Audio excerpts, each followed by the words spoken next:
There are people who commit violence in multiple names, right? In the name of religion, in the name of some cult they're part of, in the name of political affiliation, in the name of race, all kinds of reasons. And there are people that commit violence on both sides from a political standpoint, both sides of the political aisle, both on the right and the left.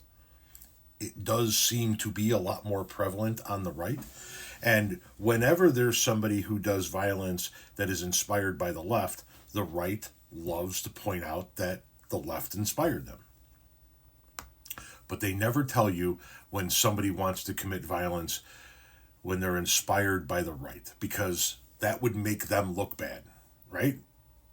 Well, we had such an incident. Nashville high school shooter's manifesto says Candace Owens influenced him. This is the gentleman right here. Nashville's Antioch high school shooter allegedly wrote in his manifesto that Candace Owens inspired his actions.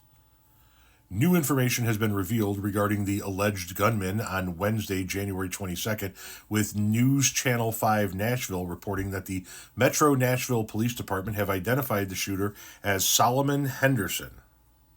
The 17-year-old black student is accused of shooting and killing Jocelyn Correa Escalante, 16, and injuring other students before committing suicide in the school's cafeteria.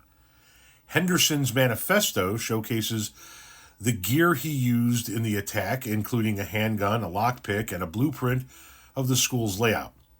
Solomon gushed about Owens's right-wing concepts and conspiracy theories in the writings, asserting that, quote, Candace Owens influenced me above all each time she spoke, end quote. However, the police commentator wasn't the only, or the political commentator, my apologies, wasn't the only one named on his list of, quote, people who radicalized the most. Solomon also listed content creators and pundits, including Ethan Ralph, Nick Fuentes, Turkey Tom, Ruben Sim, Mr. Beast, Hassan Parker, Gobson Talks, iDubbbz, Wayne Lambert, Destiny, and Kanye West, whom he solely credited for teaching him violence and extremism. You can see here the name of his manifesto. I'm not going to read it because the video would be taken down. Here you can see some of his lists. Quote, to expand on this, Henderson wrote after listing his group of influences, I was stunned by Candace Owens' insights and her own views. Owens helped further and further into the belief of violence over the Jewish question, along Turkey Tom and Ruben Sim pushing me to the alt-right pipeline. Solomon Henderson also swore off his blackness in the manifesto, declaring that he, quote, was ashamed to be black, end quote, while devoting himself to Schindler's cause of pushing the Aryan race.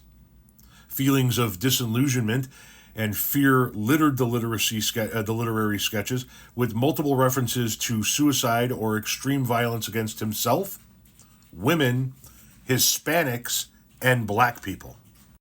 Quote, I was so miserable I wanted to unalive myself. I just couldn't take it anymore. I am a worthless subhuman, a living, breathing disgrace. All my friends outgrew me, act like they didn't fucking know me. Being me was so fucking humiliating. That's why I spend all day disassociating, he writes. School is a daycare, he added. It's just impossible for you to actually think. You say things because other people have said it before, then go repeat ad nauseum somewhere else. In school, we're taught to wake up early, shut up, sit for long periods of hours, do tasks you hate, then repeat. Vibe sends our condolences to the victims of the family impacted by this senseless tragedy. Vibe also reached out to Candace Owens and her team for a comment, but has yet to hear back from them. And that is something you will not see on Fox News, OAN, Newsmax, or on any of the right-wing political radio stations.